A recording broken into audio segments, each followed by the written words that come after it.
मित्रों नमस्कार। मैं सुनील यादव आपके अपने इस YouTube चैनल पे आप सभी लोगों का हार्दिक स्वागत व अभिनंदन करता हूं। मित्रों, आज की जो कहानी है बिल्कुल दिल को झकझोर देने वाली कहानी है। एक ऐसी लड़की और एक ऐसी उसकी भाभी जो दोनों इज्जत की खातिर और परिवार का जो मान सम्मान है उसकी खातिर जान तक दे देती हैं। मित्रों, एक 2017 में एक फिल्म आई थी काबिल, और उस काबिल फिल्म में ऋतिक रोशन अभिनेता होते हैं और यामी गौतम अभिनेत्री, और दोनों अंधे होते हैं। फिर उन लोगों के साथ भी बिल्कुल ऐसी घटना होती है जिसमें एक कारपोरेट बिजनेसमैन का बेटा होता है, यामी गौतम का जो किरदार होता है उसके साथ रेप करता है। फिर ऋतिक रोशन जिस किरदार में थे वो जाके थाने में FIR दर्ज कराता है।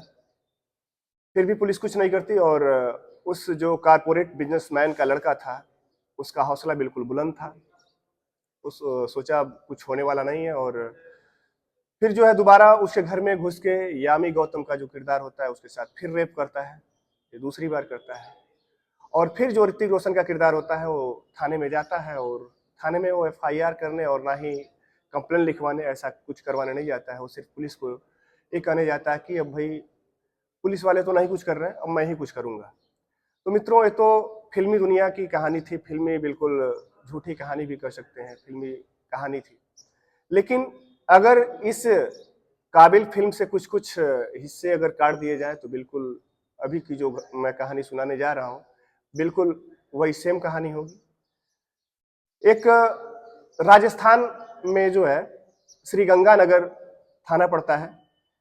श्री गंगानगर में जो है जिले के सूरतगढ़ के रजियासर थाने इलाके के गांव सांवलसर की कहानी, जिसमें एक औरत होती है, वो शादीशुदा, उसके 2 बच्चे होते हैं। मित्रों, एक योजना आई थी बेटी बचाओ बेटी पढ़ाओ, और उसी के तहत जो परिवार वाले भी थे वो भी मोटिवेट थे कि हाँ भाई बच्ची है, लड़की है, कोई घर की बहू है, कोई इसमें गलती नहीं हम लोग करेंगे कि भाई अगर पढ़ना चाहती है, इच्छुक है पढ़ने के लिए तो हम पढ़ाएंगे इसको। यही सब सोच के उसका जो उस औरत का पति होता है वो भी बिल्कुल तैयार होता है, कहता ठीक है हम एडमिशन तुम्हारा करवा देंगे, तुम पढ़ो, कोई दिक्कत नहीं है।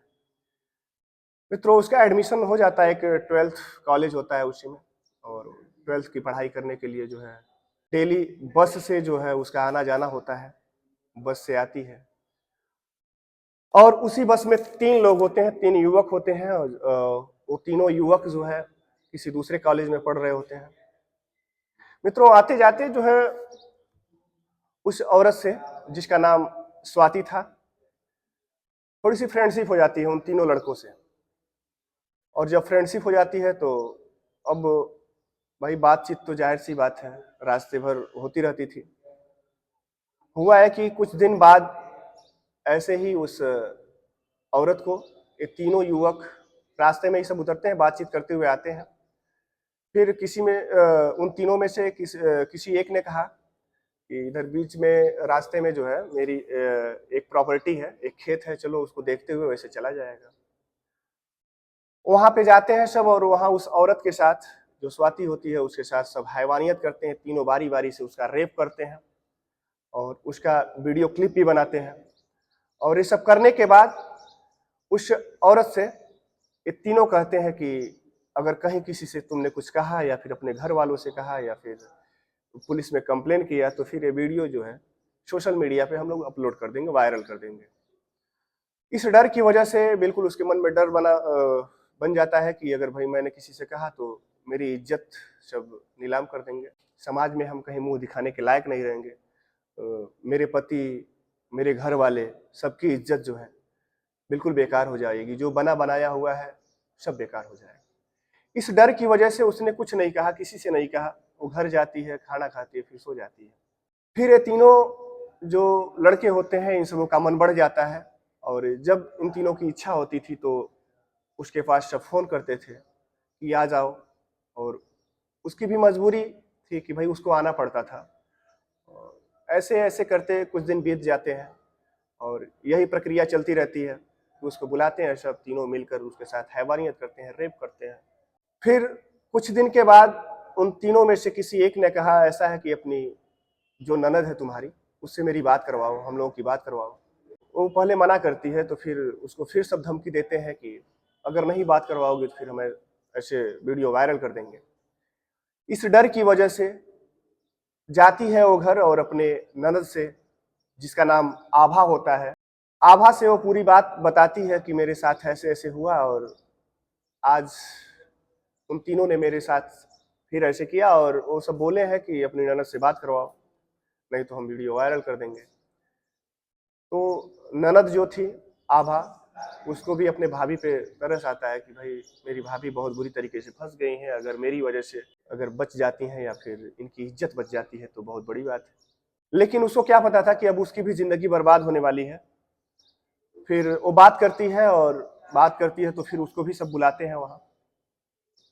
अब उसके साथ भी वही घटना होती है, बारी बारी से सब तीनों मिलकर रेप करते हैं, उसका भी वीडियो क्लिप बनाते हैं और कहते हैं कि अगर किसी से कहा तुमने या फिर कहीं कुछ कहा तो फिर वीडियो वायरल हो जाएगी, तुम्हारी भी वायरल होगी, तुम्हारे भाभी की भी वीडियो वायरल कर देंगे। वो भी बिल्कुल चिंतित हो जाती है, सोचती है कि मेरे भैया का, मेरे भाभी का, मेरे घर वालों का इज्जत जो है वो बना रहे, और कहीं किसी तरीके से समाज में जो है किसी का सर नीचे ना हो।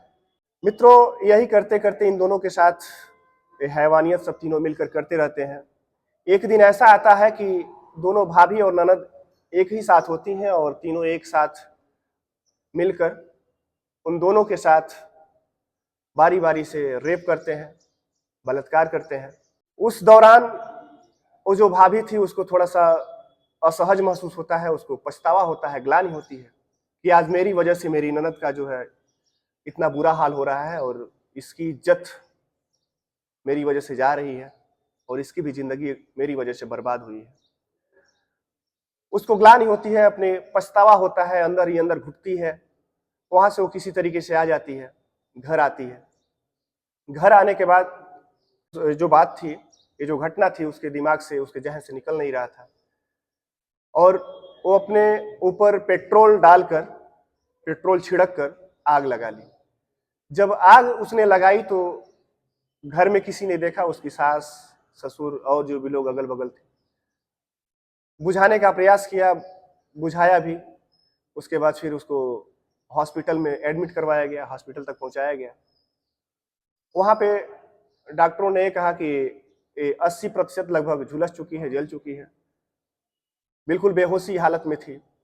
तब तक क्या था, जो ये स्वाति थी, यानी कि जो भाभी, दो बच्चों की माँ, इसके घर वाले, इसके मायके वाले, इसके पति के ऊपर, इसके ससुर के ऊपर, इसके ननद के ऊपर, सास के ऊपर, पूरे घर वालों के ऊपर FIR करवा देते हैं, रिपोर्ट लिखवा देते हैं कि भाई इसने, इसके पति ने, इसके सास ससुर ने, ननद ने मिलकर जो है मेरी बेटी को जलाया है, या उसका जो भाई था उसने लिखवाया था कि मेरी बहन को ये लोग जलाकर मारने का प्रयास किए हैं। तो तब तक पुलिस भी लिखती है रिपोर्ट, लेकिन कोई हरकत नहीं, अभी किसी हरकत में नहीं आती है, ना ही पकड़ने धरने का कोई अभी ये सिलसिला नहीं होता है, क्योंकि अभी तक जो थी स्वाति हॉस्पिटल में थी, बेहोशी हालत में थी। फिर इसको होश आता है। जब होश आता है तो गांव वालों के सामने पंचनामा होता है, वो क्या बोलते हैं कि अपना बयान देती है गांव वालों के सामने, और उस बयान में उसने कहा कि पेट्रोल डालकर मैंने खुद अपने ऊपर उड़ेला और आग लगा ली, और मैं बिल्कुल अपनी लाइफ से, अपने जीवन से तंग आ गई थी, और इनमें ना ही मेरे पति का दोष है, और ना ही मेरे सास ससुर, और ना ही मेरी ननद का, और ना ही मेरे घर वालों का, किसी का कोई दोष नहीं है, इसमें दोषी मैं हूँ, मैंने खुद ऐसा किया है। और यही कहते हुए मित्रों उसकी जान चली जाती है, वो मर जाती है।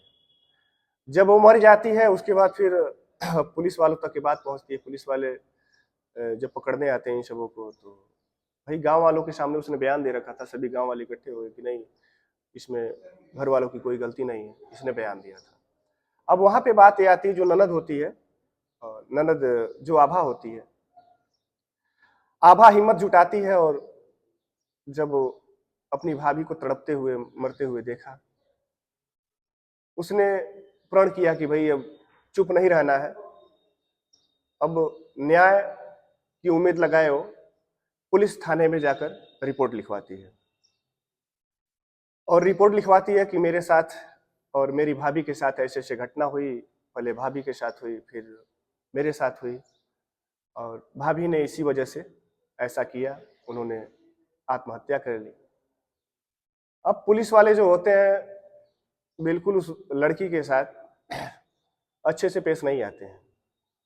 उसको अकेले एक कमरे में ले जाते हैं, कहाँ हुआ, कैसे हुआ, आखिर ये बताओ इतने दिन हो गया तो पहले क्यों नहीं बताई, आज बता रही हो। इस तरीके से बहुत सारे सवालात जो है उससे किए जा रहे थे। फिर उसके बाद क्या हुआ, जब पुलिस वालों से उसने सारी आप बीती बताई, पुलिस वाले उतना हरकत में नहीं आ रहे थे, बिल्कुल मतलब मजाक के तौर पे ले रहे थे। फिर पुलिस वालों ने उसको बोला कि जाके मेडिकल परीक्षण करा के आओ, मेडिकल करवा के आओ, और हॉस्पिटल उसको भेजते हैं। और उस दिन छुट्टी होती है, जिस दिन पुलिस वाले उसको भेजते हैं, और उस दिन हॉस्पिटल की छुट्टी होती है। पूरा दिन अपना बेकार करती है, शाम तक फिर वापस घर आती है।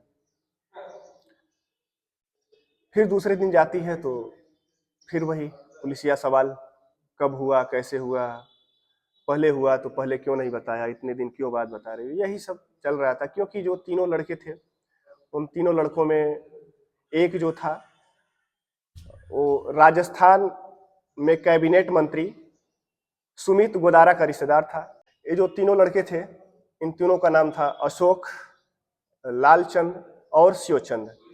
जो शिवचंद था ये राजस्थान के कैबिनेट मंत्री सुमित गोदारा का रिश्तेदार था, और पुलिस वाले बिल्कुल दबाव बना रहे थे आभा पे, जो लड़की थी, कि दो ही लड़कों का नाम लो, ये जो अशोक है और लालचंद है, और शिवचंद का नाम इसमें मत लो, वो नहीं था इसमें, ऐसा बयान तुम अपना दो। उसके ऊपर ऐसा प्रेशर बना रहे थे, लेकिन वो लड़की जो है बोल रही थी कि जब मेरे साथ इन तीनों ने किया तो मैं एक को क्यों छोड़ दूं। फिर मित्रों वहां क्या होता है कि उसको फिर सब डॉक्टर के पास भेजते हैं, और डॉक्टर को कहा जाता है कि भगवान। लेकिन जो डॉक्टर थे वहां पे, वो डॉक्टर साहब भी उसके साथ वही करते हैं कि कहाँ हुआ, कैसे हुआ, कब हुआ, कितनी बार हुआ, कैसे कैसे हुआ, कहाँ कहाँ उन्होंने टच किया उन तीनों ने, और खेत में हुआ कि घर में हुआ या रूम में हुआ। अब इस सवाल से बिल्कुल वो ऊब चुकी थी, बिल्कुल तंग आ गई थी। मित्रों अभी दिल्ली में भी एक निर्भया कांड हुआ था, और वो जो आभा थी, आभा को इतना पता था कि भाई अब बिल्कुल कानून और पुलिस वाले बिल्कुल सही करेंगे जो भी मेरे साथ करेंगे, क्योंकि दिल्ली में जो न्याय निर्भया कांड में हुआ था उन सबों को फांसी हुई थी। तो ठीक यही सब सोचकर वो जो है पुलिस वालों के पास जाती है, लेकिन उसके साथ इतनी ज्यादती होती है, इतना उसको सब परेशान करते हैं, बिल्कुल तंग आ जाती है। और उसको एहसास होता है कि हाँ हमारे घर वालों को बिल्कुल परेशान किया जा रहा है, और मेरी वजह से जो है मेरे घर वाले बिल्कुल परेशान हो गए हैं, ये जो पुलिस वाले होते हैं बिल्कुल तंग करके रख देते हैं। यही सब सोचते हुए वो एक फैसला लेती है, जैसे कि जो उसकी भाभी होती है, ये बीते फरवरी यानी कि 23 फरवरी 2024 को उसका जो है अंतिम सांस वो लेती है, वो मर जाती है। और ये जो आभा होती है, आभा फिर पूरा प्लान करती है कि भाई जब मेरे साथ, मेरे घर वालों के साथ ऐसे लगता है न्याय नहीं होगा, बिल्कुल कानून जो है अंधा और बहरा हो चुका है। एक जो कैबिनेट मंत्री का रिश्तेदार है, उसको बचाने के लिए बार बार उस पर प्रेशर बनाया जा रहा था कि सिर्फ दो लोगों का नाम लो, दो लोगों का नाम लो। इन सब चीजों से तंग आकर उसने एक दिन वो फैसला ली कि अब कुछ तो करना पड़ेगा। फिर वो 3 से 4 न्यूज चैनल वालों को, जो मीडिया चैनल वालों को बुलाती है अपने घर पे, और बकायदा पूरा जो भी घटना हुई थी सारा कुछ उसमें बताती है। और बताने के बाद फिर मीडिया चैनल वाले वहाँ से निकल आते हैं, फिर अपना अपना स्टोरी की थ्योरी लोग बनाते हैं, चैनल पे चलाने का प्लान करते हैं कि भाई चलाया जाएगा, ये किया जाएगा, वो किया जाएगा। तब तक मित्रों 3 अप्रैल की ये घटना है, 3 अप्रैल 2024 को वो घर में ही फांसी लगा लेती है। और फांसी लगाने के पहले उसने बाकायदा अपने हाथ की नस जो है उसको भी काट लेती है। इसलिए काटती है कि ताकि वो कहीं संशय नहीं छोड़ना चाहती है कि भाई फांसी लगाने के बाद हम जिंदा बच जाएंगे, ऐसा कहीं भी वो कमी नहीं छोड़ना चाहती थी। क्योंकि उसको पता था कि अगर फिर जिंदा हो जाएंगे फिर दिक्कत है, बहुत सारा अभी परेशान कर रहे हैं, आगे चल के और सब परेशान करेंगे। हाथ की नस बकायदा काटती है और फांसी पे झूल जाती है, और वहीं पे अंतिम सांस, उसकी कहानी वहीं पे खत्म हो जाती है। फिर पुलिस वाले बिल्कुल सकते में आ जाते हैं। अब उसके मरने के बाद, जब तक जिंदा थी तब तक तो बिल्कुल उस पर दबाव बनाया जा रहा था, लेकिन जब वो मर गई बिल्कुल लगा, न्यूज चैनलों पे चलने लगा कि एक लड़की जो है फांसी लगा ली, मर गई, और वो जो है 3 लड़कों का नाम ले रही थी। इस तरीके से फिर पकड़ा जाता है, उन तीनों को पकड़ा जाता है, जेल में जाते हैं। लेकिन मित्रों, जेहन से जाने का नाम ही नहीं ले रहा है जो घटना है, कि आखिर ये जो पुलिस उसको बचाना क्यों चाह रही थी। पुलिस कहती है कि एक या 2 लड़के का ही नाम लो, तीनों का मत लो, खासकर उस लड़के का जो सुमित गोदारा का रिश्तेदार होता है। लिहाजा अब खुद पुलिस के पास भी अपने बेशर्म चेहरे को छुपाने का कोई रास्ता नहीं था। तो अंतिम में जो है गिरफ्तार करते हैं, सब जेल में डालते हैं। आखिर जीते जी उसके साथ ऐसा क्यों नहीं हुआ। जीते जी जब वो कंप्लेन कर रही थी, वो बार बार कर रही थी कि मेरे साथ रेप हुआ है, मेरी भाभी के साथ ऐसा हुआ था, तब ये बताइए, ये जो कानून है अंधा और बहरा हो चुका था।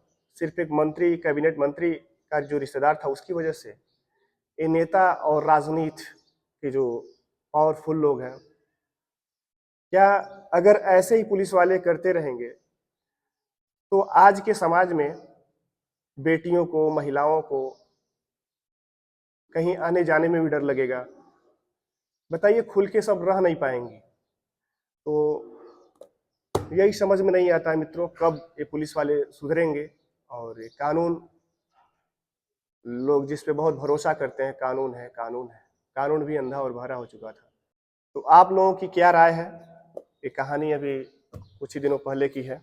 आप लोगों की जो भी राय है इस कानून और पुलिस वालों से क्या अपेक्षा की जा सकती है, जैसा होगा वैसा कमेंट बॉक्स में आप लोग अपनी राय दीजिएगा। तब तक के लिए मित्रों, मुझे उम्मीद है कि आप लोग जहां भी होंगे खुश होंगे, मस्त होंगे, स्वस्थ होंगे, और खुश रहिए, मस्त रहिए, स्वस्थ रहिए। और अभी जो ईद आने वाली है उसकी बहुत हार्दिक बधाई व शुभकामनाएं आप सभी देशवासियों को।